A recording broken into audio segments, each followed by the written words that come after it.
Real estate, it's my passion. Exploring different neighborhoods, getting to the heart of why people call certain places home. I'm Jason Sheftel, real estate editor, New York Daily News. We're taking you to some of the most dynamic and diverse communities in the country. It's different and exciting every time out. Each neighborhood, a new journey. This is Best Places to Live.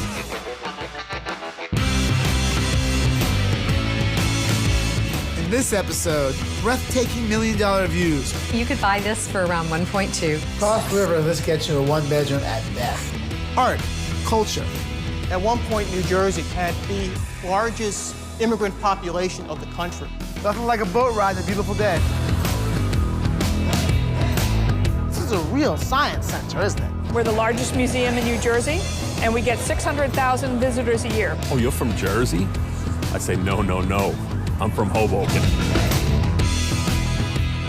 What's the price per pound on that sucker? And your dad opened this place up.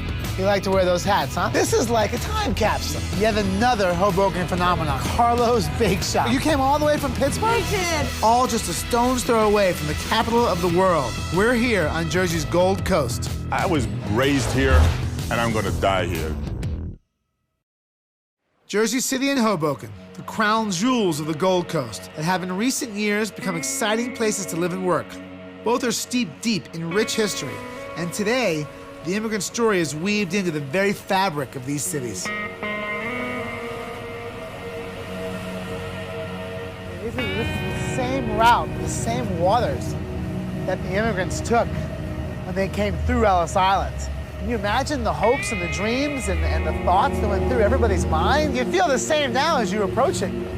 A sense of it's real. You see this woman holding this torch on this great pedestal on this island, which you know is going to give you a birth to freedom, a birth to the rest of your life. The communities, the neighborhoods that were born in Hoboken and Jersey City, they came from the very people who came off of these boats from these waters. It's an emotion as much as it is a physical place. And New Jersey shares that with New York and with the rest of the country and the rest of the world. Being out on these waters, awestruck by the beauty of Lady Liberty, the symbolic power of Ellis Island, and the strength of the skyline, leaves me wanting to know more, to understand more. I'm coming to America. Jason Sheftel. Good morning. Hello, I'm Michael Tipanaro. I'm the historian here at Liberty State Park.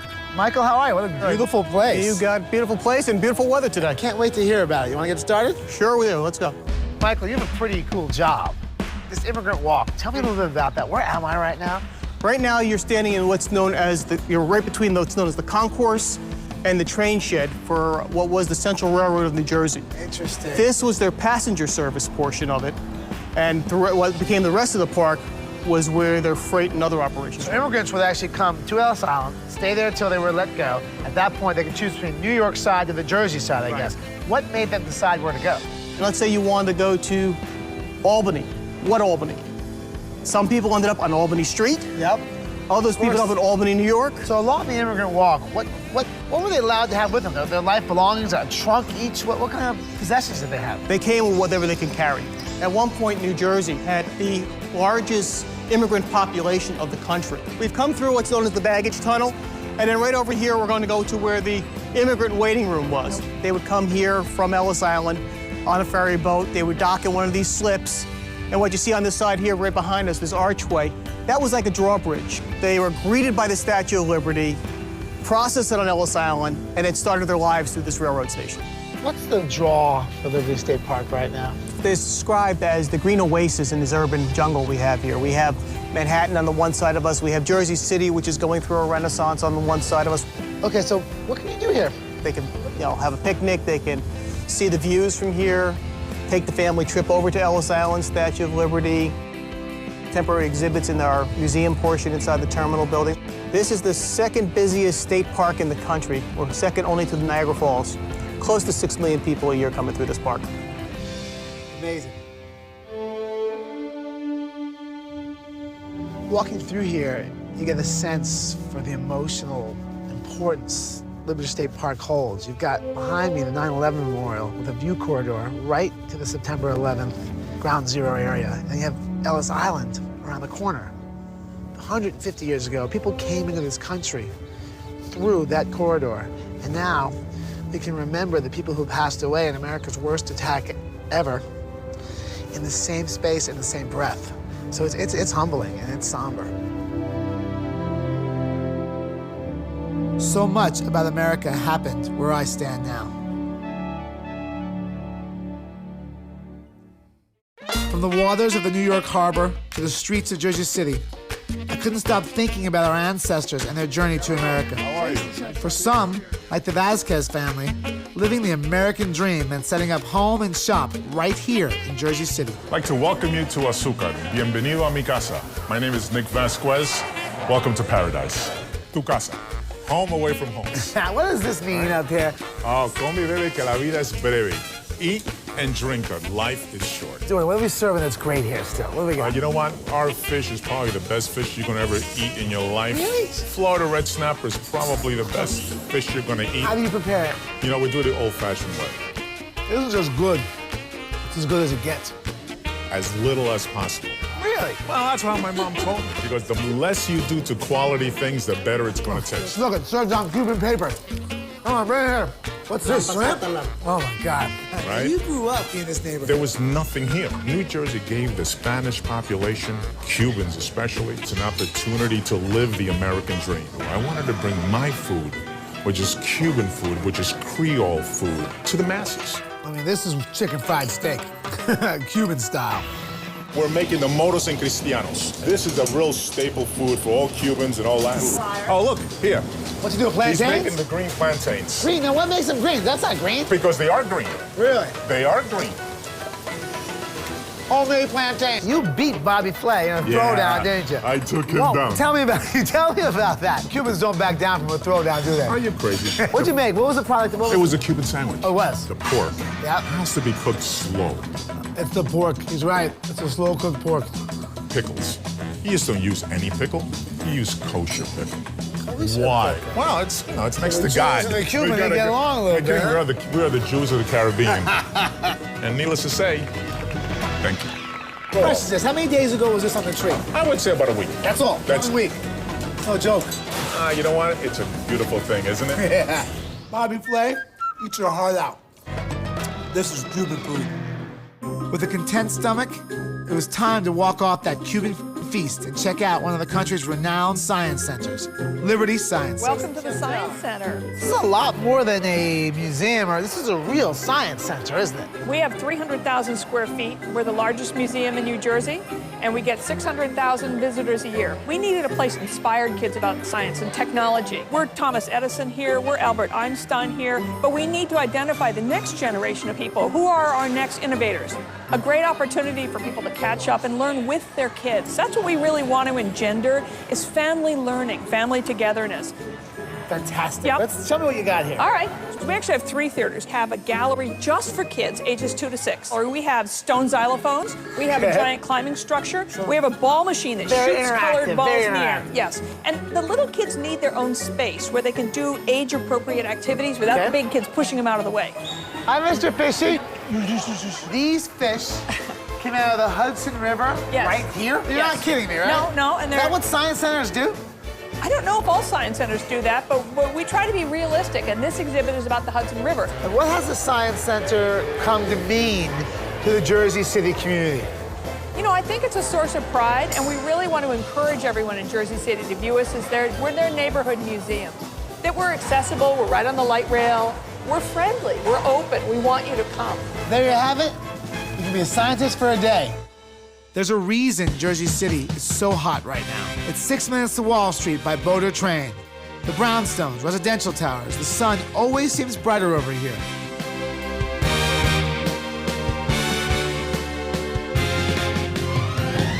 Hello, Hi. I'm Jason. I'm Carolyn. Welcome to 77 Hudson. So this building has become one of the top condominium rental combination buildings in this area. It's so beautiful. The interior designs are gorgeous. The amenities are phenomenal.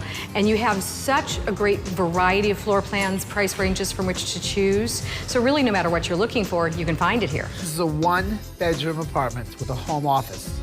915 square feet, views of the Manhattan skyline, which might explain why this place is selling so well right now. One home a day in this building, and we're now 72% sold. That is an astronomical rebirth Yeah. for this building and this neighborhood. And a lot of people from New York came in, and they've been looking at the pricing in New York. They come here, it's beautiful, it's a phenomenal value compared to New York, and they buy immediately upon walking into the door. This is a home. Yeah, yeah. What am I paying to live here? You know, you could buy this for around 1.2, 3 bedrooms, 2 baths, phenomenal views. Cross River, this gets you a one-bedroom at best. I know. You guys have great little restaurants and Italian spots and Yeah. steakhouses, little bars you can walk to from Yeah, here. yeah. And so our New Yorkers love that. There's something for everyone here, and they can have a home that's less of a pain to take care of, Right. and they're 5 minutes to work. It's the things you don't know about Jersey City. Townhouses on Hamilton and Van Voorst Park rival those on Gramercy.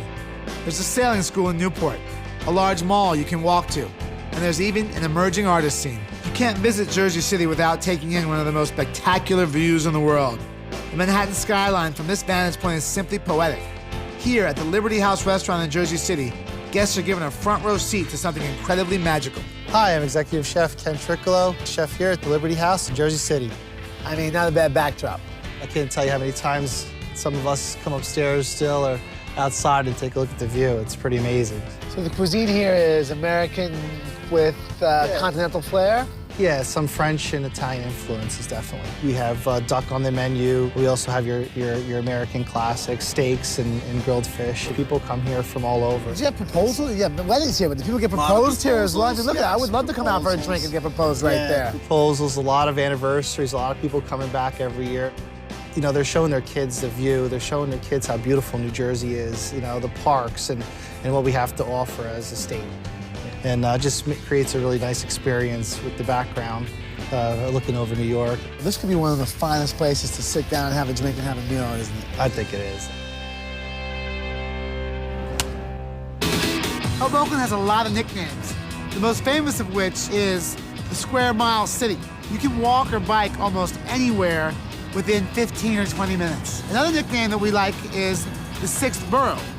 It's closer to the West Village, Chelsea, Tribeca, than the Upper East Side is.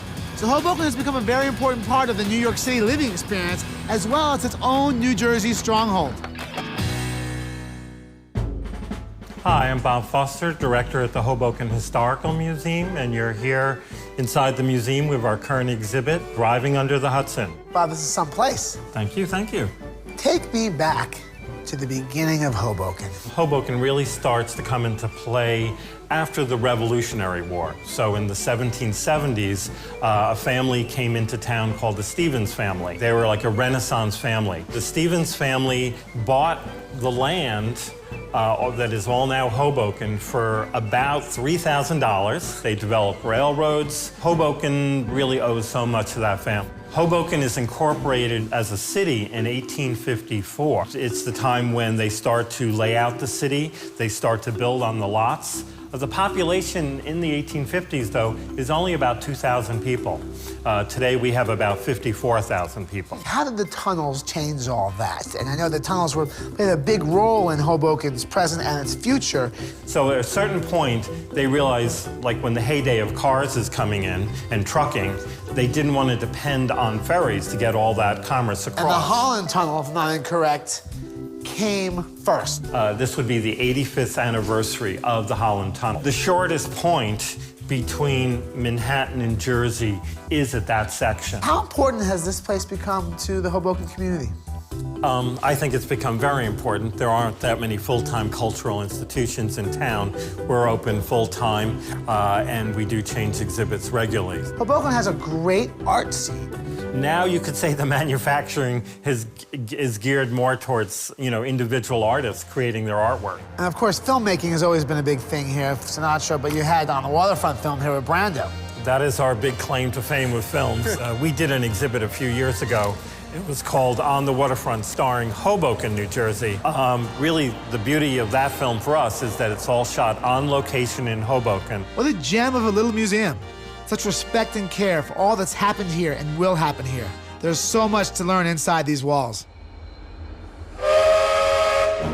Hello, I'm Alan Kratz from NJ Transit. Hoboken Terminal is one of our premier historic stations. This building is absolutely magnificent. It really is. How old is this structure and how did the color get this way? Architects pray for this color. Well, they do. And this is 100 years of copper aging in place. What was the railroad called? It was the Delaware, Lackawanna, and Western Railroad. Everyone wants to know the million-dollar question. What is Lackawanna? We can see it from both sides of the river. Boats drive by. What is Lackawanna? Well, it was one of the place names along the route of the original railroad. This is the last station where we still have, in the United States, trains and ferries operating out of the original structure. Today, with all the combination, trains, buses, how important is this as a transportation hub for Hoboken and the state of New Jersey, and what kind of mass can it handle? Hoboken Terminal is very important today because it very much contributes to the life of the city, one of the most active on the New Jersey transit system. They didn't cover the track. The exhaust from the steam engines would go right up. You're in the main waiting room of Hoboken Terminal. This was really meant to be an entry point for railroad passengers back in 1907 when this was built. It was meant to say you've really arrived somewhere. And I understand you have here one of the largest rooms in the world at the time it was built, which is the waiting area for the ferry passengers? That's right. The ferry concourse, when it was built, was one of the largest spaces in the world, unobstructed by columns. It's 400 feet long, longer than a football field, 70 feet wide, 29.5 feet high. It was designed so that when there was congestion on the river, fog, extra traffic, all these rail passengers had a place to wait. In a way, this is Hoboken's version of the Seattle Needle, the Empire State Building. That's what this is to Hoboken, isn't it? It is very iconic to Hoboken. Paris, London, Munich. They ain't got nothing on Lackawanna. This is truly a world-class historic structure. Hey, guys. What's the specials today?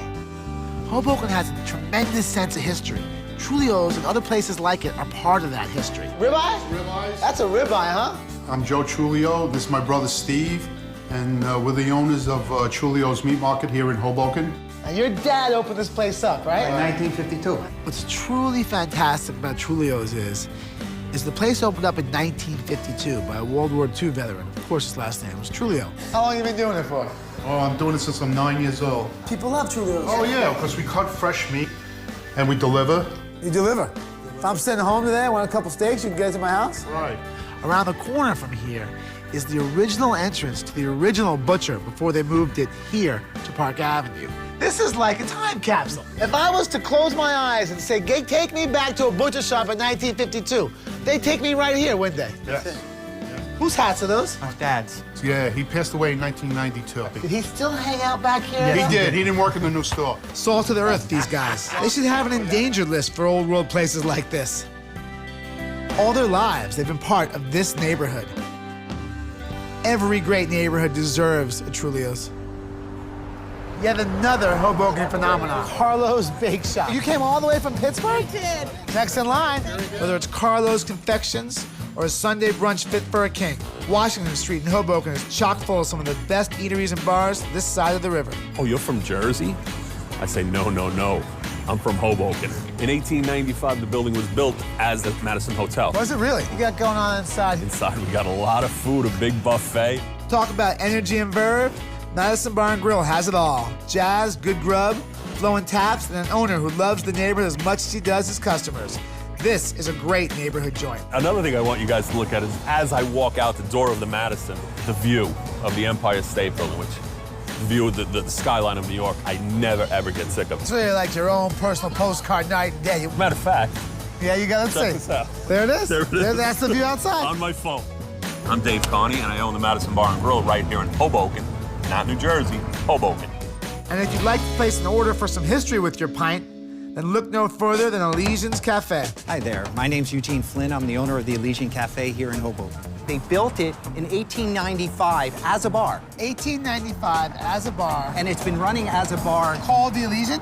called the Elysian Cafe since then. You're really blessed by locations. Yeah, Hoboken, in 1 square mile, we have over 130 different food and beverage establishments, and to be right here on the main street, Washington, really helps it. So how do you compete? 130, how do you survive? They serve good food. That helps, you know, when you have an inviting and atmosphere where you make people feel comfortable and give them good hospitality. We do steak frites.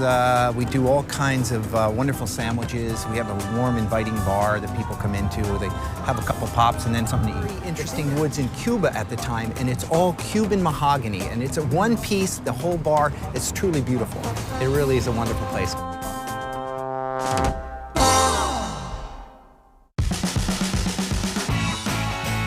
Hi, it's Francesco Mazzaferro from Coldwell Banker in the Hoboken office.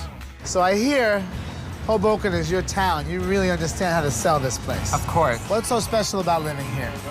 You are so close to New York. It's 1 square mile. You are between the Lincoln Tunnel, Holland Tunnel. Over 50% of people here work in Manhattan. What kind of properties do you have available for us to see today? We have a 2-bedroom, 2-bath, and we're going to see a brownstone. So how long will a place like this typically stay on the market for? Less than 30 days. That fast? Yes. Is it the location, the appeal, the size? Location, it's the size, and a lot of original details and the great condition of the home. What a perfect house for Yeah, you have a pocket single door. couples. Yeah, these original pocket doors with the glass. You have a master bedroom in the front and then second bedroom in the back. Is this house priced at $599 to sell? Price absolutely resale. So this is one beautiful brownstone. It is. Amazing location. So a family will be very happy here. 4-bedroom. 4-level. Great living room, dining room on the main floor with an extension on the back. It's in good condition. So Amazing. It doesn't get better than this, does it? No. History, views, great people, the food, the brownstone-lined streets, and the glass towers in the sky. This Gold Coast would make me proud to live in New Jersey. It's the combination of all of it that makes this one of the best places to live in the world, now and forever. Join us next time on Best Places to Live in New Jersey. This is Jason Sheftel.